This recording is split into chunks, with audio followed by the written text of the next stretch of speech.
طيب عند مقارنة الصفات بقى، عند المقارنة بين اتنين في صفة قصيرة المقطع، لو انت هتقارن بين اتنين في صفة قصيرة المقطع بحط الصفة القصيرة واحط لها اي ار واحط ذان واكمل. طب لو هتعمل تفضيل، لو مفضل في الصفة القصيرة احط ذا الصفة واحط لها اي اس تي وتكمل.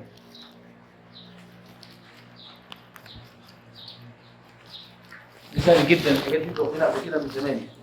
طب افترضنا صفة طويلة، عند المقارنة بين اثنين في صفة طويلة المقطع، لو تقارن بين اثنين في صفة طويلة المقطع قال لي يا باشا هنحط more أو less والصفة الطويلة زي ما هي ونحط than وتكمل. هنا صفة طويلة مش هنعدل فيها، فأنت لو هتقارن بين اثنين في صفة طويلة more ولسه الصفة than، يعني من الآخر لقيت than روح واقف. صفة قصيرة اي ار، طويلة يبقى more ولسه، سهلة بسيطة. طيب التفضيل في الطويلة، التفضيل في الصفة الطويلة أحط the most، شطب يا ابني، with the least وأحط برضو الصفة. يعني من الآخر لو لقيت ده لو الصفة قصيرة خد KST، لو الصفة طويلة خد the most أو the least دي المقارنة تحت الصفات القصيرة والطويلة بين اثنين والتفضيل. تمام. عندي بقى صفات غير منتظمة، صفات شاذة بتتحفظ، ما بحطهاش انا في المقارنة مع نفسي كده، لا هي بتتحفظ كده. قال لي خد بالك من جود دي بتبقى better than والتفضيل بتاعها ده بيست. خد بالك من باد بتبقى worse than with the worst. far تبقى further than with the furthest. عندي حاجة اسمها few هتبقى fewer than the fewest. little تبقى less than the least. عندي many أو much، many و much، many مع العدد و much مع الكمية، بس المقارنة الاثنين واحد، أحط more والصفة than أو more والاسم than والتفضيل ده most. عندي early تبقى earlier than with the earliest. عندي late تبقى later than with the latest. دول صفات بتفضل زي ما هم، صفات زي ما هم، المقارنة والتفضيل منهم. انما القاعدة العادية بتاعتنا خلاص بين اثنين قصيرة اي ار than بين اكثر من اثنين مور ولسه صفر زي التفضيل ده صفر اس تي والطويلة ده موس او لسه صفر، انما دول بنحطوا زي ما هم. طيب لو انت عايز تعمل تساوي، عند التساوي بين اثنين في صفة، لما تيجي تساوي قال لي بنحط الصفة بين كلمة as وتحط صفة، والصفة لازم تكون مصدرية وبرضه as وتكمل، معناها تماما مثل. يبقى تحط as صفة as الاثنين تماما مثل. طيب لو الجملة منفية not قال لي بتظهر لك so، تبقى as أو so معاك وبرضه الصفة وكلمة as، معناها ليس تماما. يبقى في النفي لو ما لقيتش as ناخد so صفة. طيب في حاجة اسمها عندي exactly the same، نفس الكلام برضه the same والاسم وبعد كده as برضه معناها تماما مثل. كمان قال لي في حاجة اسمها بتحط الطرف الأول بعد كده and الطرف الثاني وتحط have the same والاسم من الصفة، إما تحط برضو الطرف الأول، بعد كده and الطرف الثاني، بعد كده are of the same والاسم.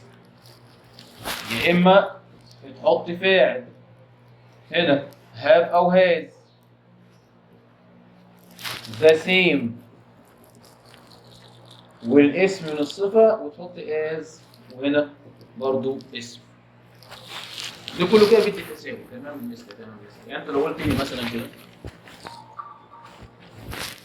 عمر is older than علي، مقارنة أنا عايز أسويها أقول كده عمر is as old as علي، بس كده ولا لا؟ ممكن أقول كده عمر and مثلا علي والاثنين have وتحط the same والاسم من old تبقى age. لا هو نفس الرقم، يبقى على طول كلمة the same بعدها الاسم، the same بعدها الايه؟ الاسم. طيب قال لي هناك كلمات يمكن أن توضع قبل المقارنة لإعطاء قوة أو ضعف للصفة. يعني المقارنة بتاعتي بالاثنين عادي، بس أنا كل شوية بزود الكلمات اللي أنا أحطها دي بزودها على القاعدة عشان تديني يا قوة يا ضعف، اللي هم مين بقى؟ قال لي عندي much، a lot، even، rather، a bit، slightly. اي حاجه من دول بيجوا قبل الصفات في المقارنه عشان يعرفوني هل الصفه دي موجوده بشكل قوي ولا موجوده بشكل ضعيف. فور اكزامبل على سبيل المثال لو هناخد مثال the car is much cheaper than the train. هتلاقي هنا مقارنه عاديه اهي، يقول لك السياره اقل رخصا خالص بكتير من القطار. هو اصلا المقارنه صفه اي ار زي اهي والاسم التاني، بس انت عملت لي ايه؟ حطيت ماتش عشان تقول لي ان المقارنه ديت موجوده بشكل كبير، بشكل ايه؟ كبير. عندي برضو بعض الملاحظات عند التفضيل. لما تيجي تفضل في جمله التفضيل تحذف الذا، بنحذف الذا في التفضيل. إذا وجد في الجملة، لو جاب لي في الجملة أبوستروف اس ملكية أو صفات ملكية اللي هي my has here it's our you there، أو عدد ترتيبي اللي هي the first أو the second أو the third، ده كله بتحذف معاه ده. إزاي؟ ناخد مثال. لو أنا قلت كده عمر is Mona's youngest son، الطبيعي والمنطقي ان انا اقول ذا youngest المفروض في التفضيل، بس هو شال ذا علشان في ابوستروف اس وبالمثل على الباقي. قال لي خد بالك من لس، يمكن ان تاتي قبل صفه قصيره. الله ازاي يا مستر بقى؟ مش تيجي مع طويله امور ولسه الصفه جد؟ قال لي لا، ده ممكن تيجي مع القصيره بس تعمل ايه بقى؟ بتطير الاي ار، ولكن نحذف الاي ار. يعني مثلا لو اديت مثال قلت علي is less strong than عمر. لو انت بصيت اصلا المفروض اقول stronger than، طب فين الاي ار؟ عشان في لسه. يعني اول ما تلاقي في مقارنه ما فيهاش اي ار يبقى هو عايز لسه. اول ما تلاقي مقارنه اهي وشايل اي ار اهو يبقى هو عايز هنا لسه. تمام.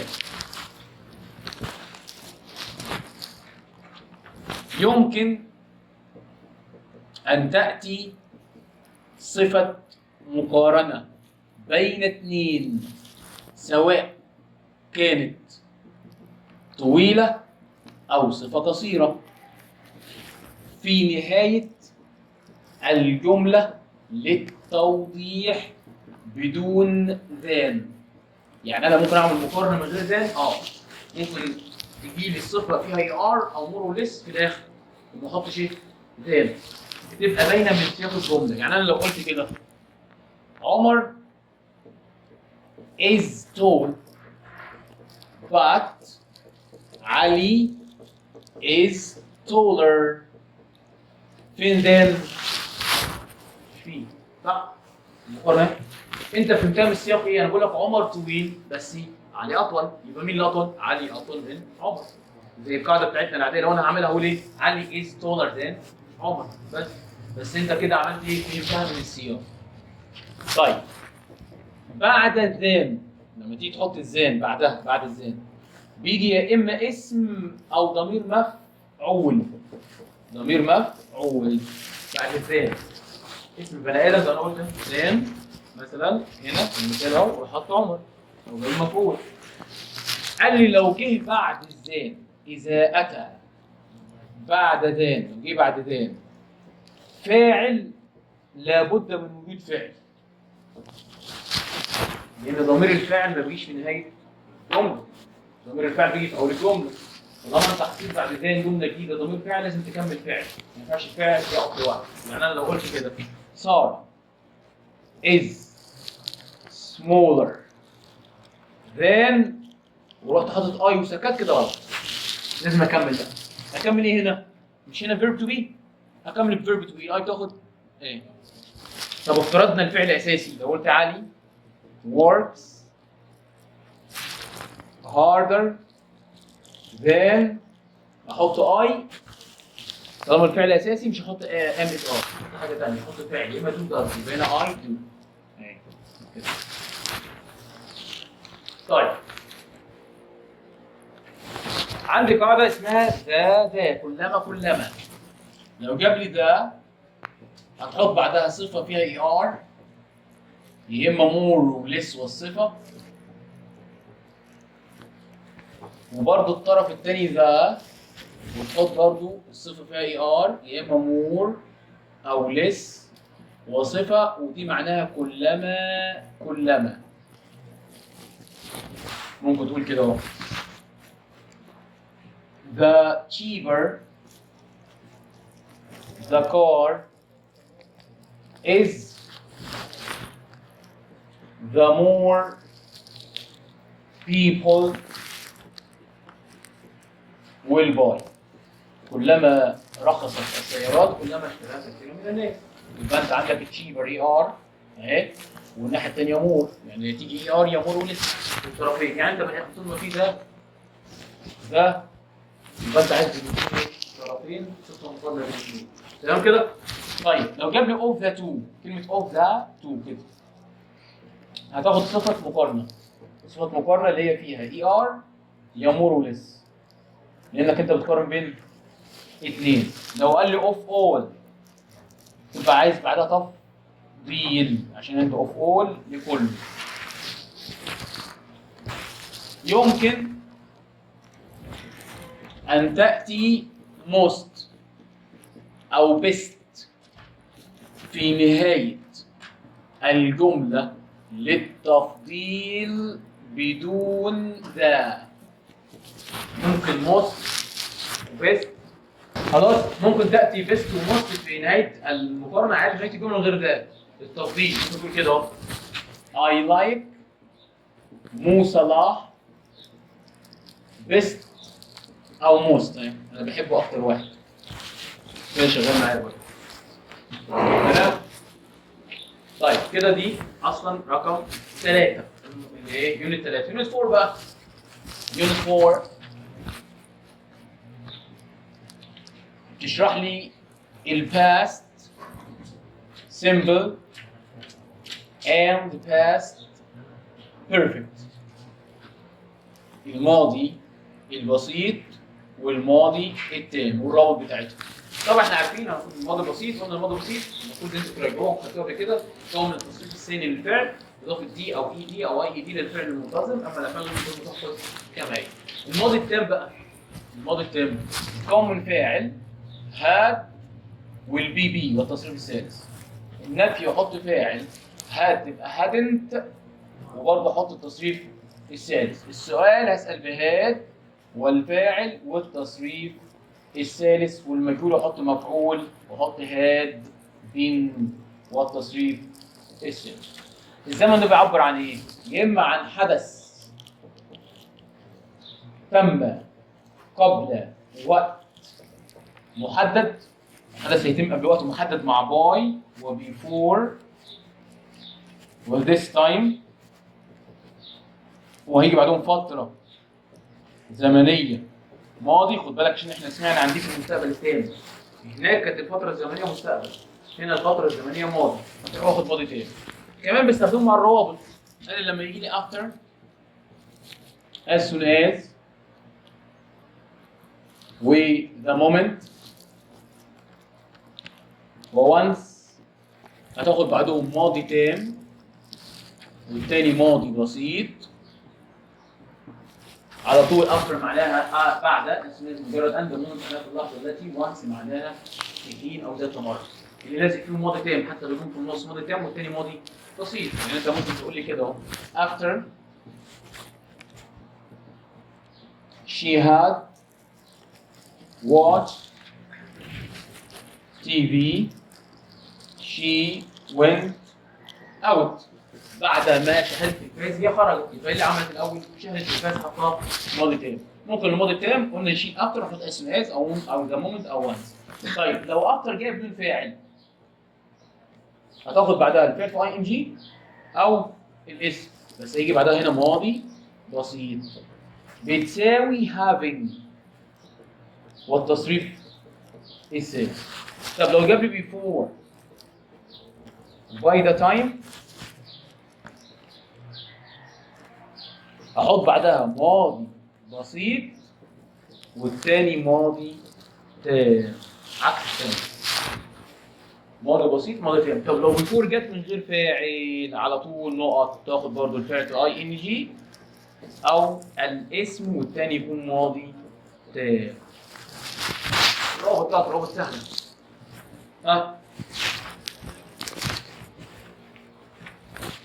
عندي وين بيجي بعدها ماضي تام والثاني ماضي بسيط، وممكن يجي بعدها ماضي بسيط والثاني ماضي تام. ايه الفرق؟ قلنا ده هيبقى حدث مكتمل وده حدث لم يكتمل. يبقى وين ماضي تام ماضي بسيط حدث اكتمل، وين ماضي بسيط ماضي تام حدث لم يكتمل. دي الفرق بين الاثنين. عندي after that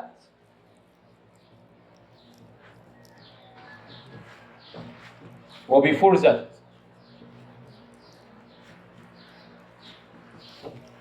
دي معناها بعد ذلك، دي معناها قبل ذلك. دي هيجي بعدها ماضي بسيط، دي هيجي قبلها ماضي تام، دي هيجي بعدها ماضي تام، دي هيجي قبلها ماضي بسيط. الروابط بتتحفظ يعني مش محتاج. يبقى دول كده عشان تبقوا مهمين. بيجوا في النص بس، لازم يجي قبلهم نقطة وكومة، نقطة وكومة، نقطة وكومة. خلاص؟ طيب. عندي until قبلها ماضي بسيط منفي وبعدها يبقى ماضي تام. It was only when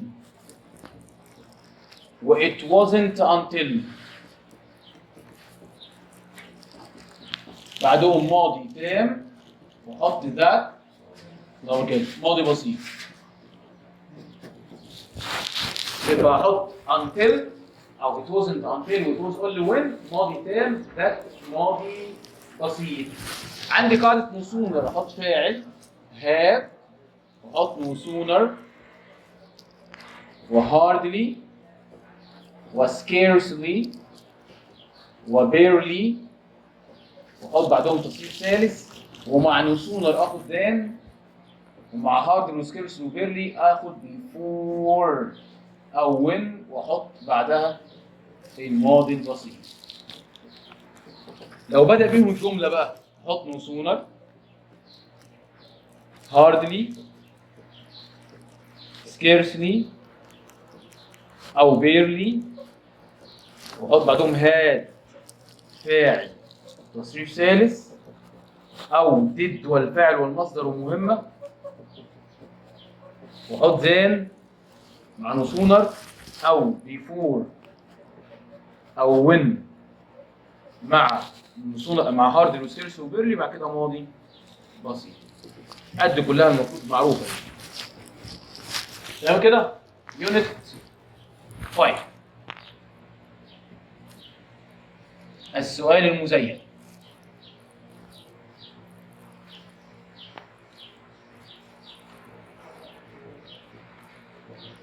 السؤال المزين هي أسئلة قصيرة توضع في نهاية الجملة الخبرية بمعنى أليس كذلك، وتتكون من فعل مساعد زائد فاعل. بتتعامل مع الصيغ المختصرة، بتتعامل مع الصيغة المختصرة كده، وأول حرف سمول، ما ينفعش يكون كابيتال. يعني من الآخر الجملة لو جيب لي جملة كده مثبتة، يبقى أنت عايز هنا كده فعل مساعد أو ناقص منفي زائد ضمير الفاعل. تمام؟ طب لو جاب لي هنا جملة منفية، هتاخد فعل مساعد مثبت زائد ضمير الفاعل. يعني لو قال لي كده he is clever، السؤال المزايد بتاعي يبقى isn't he. طب لو قال لي she isn't at home، هقول is she. اهي كل الافعال المساعده ما عدا الزمنيه، المضارع البسيط والماضي البسيط. المضارع البسيط بيكون دو معايا الفعل المساعد دو او does والفعل. الماضي البسيط بيكون did والفاعل، دول اللي مش ظاهرين. يعني اول ما تلاقي المضارع البسيط، جمله المضارع البسيط، يبقى انت عايز دو does السؤال المزيد. ولو انت عندك ماضي بسيط يبقى انت عايز did وايه والفعل بتاعك. طيب في شويه ملحوظات. لو انت لقيت I am بتبقى aren't I am not بتبقى am I. لو لقيت let's بتبقى shall we. عدل بالحفظ.